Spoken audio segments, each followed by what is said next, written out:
Des de Solidaritat estan convençuts que els municipis són l'eix vertebrador de qualsevol estat i que la seva presència a l'Ajuntament de Vilafranca respon a una necessitat de la realitat social que els empeny cap a la independència de la nació catalana dins el marc de la Unió Europea. Doncs creiem que és a través dels municipis i començant pels municipis on es pot vertebrar la independència del país. Aleshores, aquest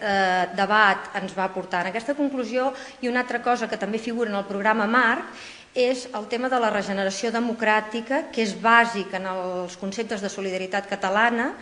de tal manera que funcionem sempre en qualsevol de les eleccions de solidaritat amb un sistema de primàries. La decisió de l'executiva comarcal de l'Alt Penedès ha estat presa per la voluntat manifestada dels adherits i simpatitzants de Solidaritat per la Independència i també per les peticions rebudes de diversos ciutadans que els han fet arribar les seves inquietuds i la seva voluntat que Solidaritat estigui present d'una manera activa dins l'àmbit municipal.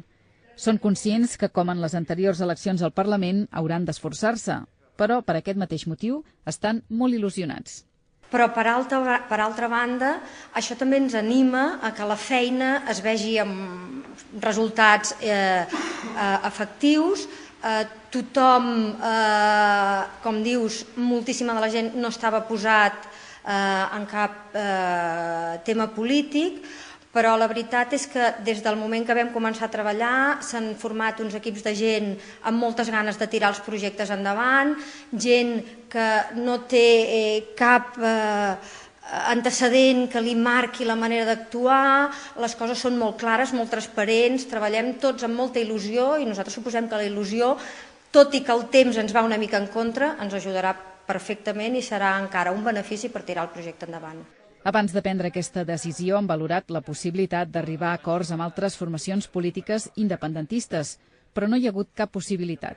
Dins de Solidaritat Catalana per la Independència, la regeneració democràtica és una de les raons bàsiques de l'existència de la coalició.